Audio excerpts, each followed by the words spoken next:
মিলল না বিদেশ যাত্রার অনুমতি। কলকাতা হাইকোর্টে বড়সড় ধাক্কা খেলেন অভিষেক বন্দ্যোপাধ্যায়। মামলাই খারিজ করে দিলেন বিচারপতি।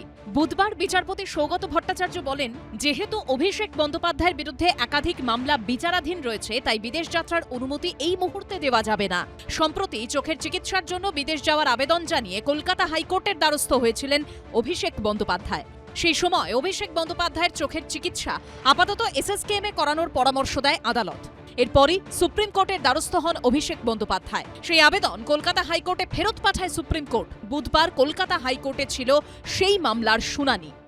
আইনজীবীদের মতে অভিষেক বন্দ্যোপাধ্যায়ের বিদেশ যাত্রার আবেদন মূলত তিনটি কারণে আজকে কলকাতা হাইকোর্ট খারিজ করেছে। প্রথমত, মাননীয় বিচারপতি সৌগত ভট্টাচার্যের পরামর্শ মাফিক অভিষেক বন্দ্যোপাধ্যায় এসএসকেএমের মেডিকেল বোর্ডের সামনে হাজির হতে চান না। দ্বিতীয়ত, অভিষেক বন্দ্যোপাধ্যায়ের বিরুদ্ধে একাধিক মামলা এই মুহূর্তে বিচারাধীন রয়েছে, ফলে সেই মামলায় অদূর ভবিষ্যতে তাকে ডেকে পাঠালে সেই মামলাগুলোর ভবিষ্যৎ কী হবে। এবং তৃতীয়ত, এর আগে কণ্ঠস্বর মামলায় অভিষেক বন্দ্যোপাধ্যায়ের বিরুদ্ধে আদালতের নির্দেশকে অমান্য করার একটা অভিযোগ পুলিশের তরফ থেকে করা হয়েছে।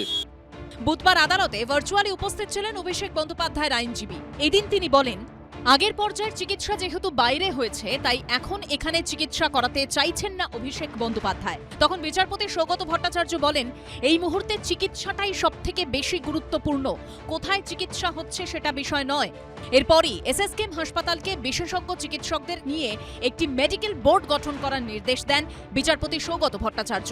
অভিষেক বন্দ্যোপাধ্যায়ের আইনজীবীর উদ্দেশ্যে বিচারপতি বলেন, বৃহস্পতিবার দুপুর 2টো এসএসকেএমে গিয়ে চিকিৎসা সংক্রান্ত নথি দেখান। শুক্রবার এসএসকেএম হাসপাতাল ওই আদালতে তাদের রিপোর্ট পেশ করবে। সেই পরামর্শ মেনে পরবর্তী পদক্ষেপ করা যাবে। তখন পাল্টা অভিষেক বন্দ্যোপাধ্যায়ের আইনজীবী সওয়াল করেন, যেখানে চিকিৎসা করিয়েছেন সেখানেই যেতে চান, এসএসকেএমে যাবেন না। কোথায় যাবেন উনি? ইডি আর সিবিআই এর বেষ্টনী থেকে বেরিয়ে পালানোর যে প্রচেষ্টা ছিল সেটা বিচারপতি শেষ করে দিয়েছেন। এসএসকেএমে এলে ভালো। অভিষেক বন্দ্যোপাধ্যায় কোন চোখ চান জানেন না তো? পিসিমণির চোখের মণি, সেই চোখের মণি এখন ইডি আর সিবিআই খুঁজে বেড়াচ্ছে। লক্ষ্মণ রেখা টেনে দিয়েছে বিচারপতিরা। পেলি আর কোথায় যাবেন? অভিষেক বন্দ্যোপাধ্যায়ের আবেদনের প্রেক্ষিতে বুধবার হাইকোর্টের বিচারপতি বলেন, অভিষেক বন্দ্যোপাধ্যায়ের বিরুদ্ধে প্রায় 16টি মামলা আছে। যদি কালকে নোটিশ পাঠিয়ে হাজিরা দিতে বলে তখন কি করবেন? পাল্টা যুক্তি দেওয়ার চেষ্টা করে অভিষেক বন্দ্যোপাধ্যায়ের আইনজীবী বলেন, তাই জন্যই সীমিত সময়ের জন্য অনুমতি চাওয়া হচ্ছে। এখনো পর্যন্ত আদালতের সমস্ত নির্দেশ মেনে চলছেন অভিষেক বন্দ্যোপাধ্যায়। আদালতের কাছে যে কোনো অনুমতি চাওয়ার বা কোনো প্রেয়ার দেওয়ার স্বাধীনতা এবং অধিকার যে কোনো ব্যক্তির, যে কোনো নাগরিকের আছে। তিনি দিয়েছেন। এবার আদালত বিচার করে তাতে কিভাবে রেসপন্ড করবেন, কোনোটি মঞ্জুর হয়, কোনোটি হয়তো মঞ্জুর হয় না, সেটা সম্পূর্ণ আইন এবং আদালতের বিষয়। আমি যদি মনে করি আমার ট্রিটমেন্টটা আমি অমুক জায়গায় করব, তো সেটা তো একজন নাগরিকের অধিকারের মধ্যেও পড়ে। বিচারপতি সৌগত ভট্টাচার্য বলেন, অভিষেক বন্দ্যোপাধ্যায়ের কণ্ঠস্বর মামলায় তাঁর বিরুদ্ধে আদালতের নির্দেশ অমান্য করার অভিযোগ রয়েছে।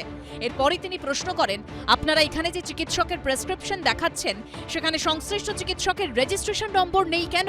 তখন পাল্টা সওয়াল করে অভিষেক বন্দ্যোপাধ্যায়ের আইনজীবী বলেন, সমস্ত তথ্য আমরা দিয়ে দেব।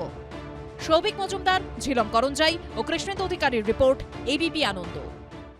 এবিপি আনন্দ, এগিয়ে থাকে, এগিয়ে রাখে।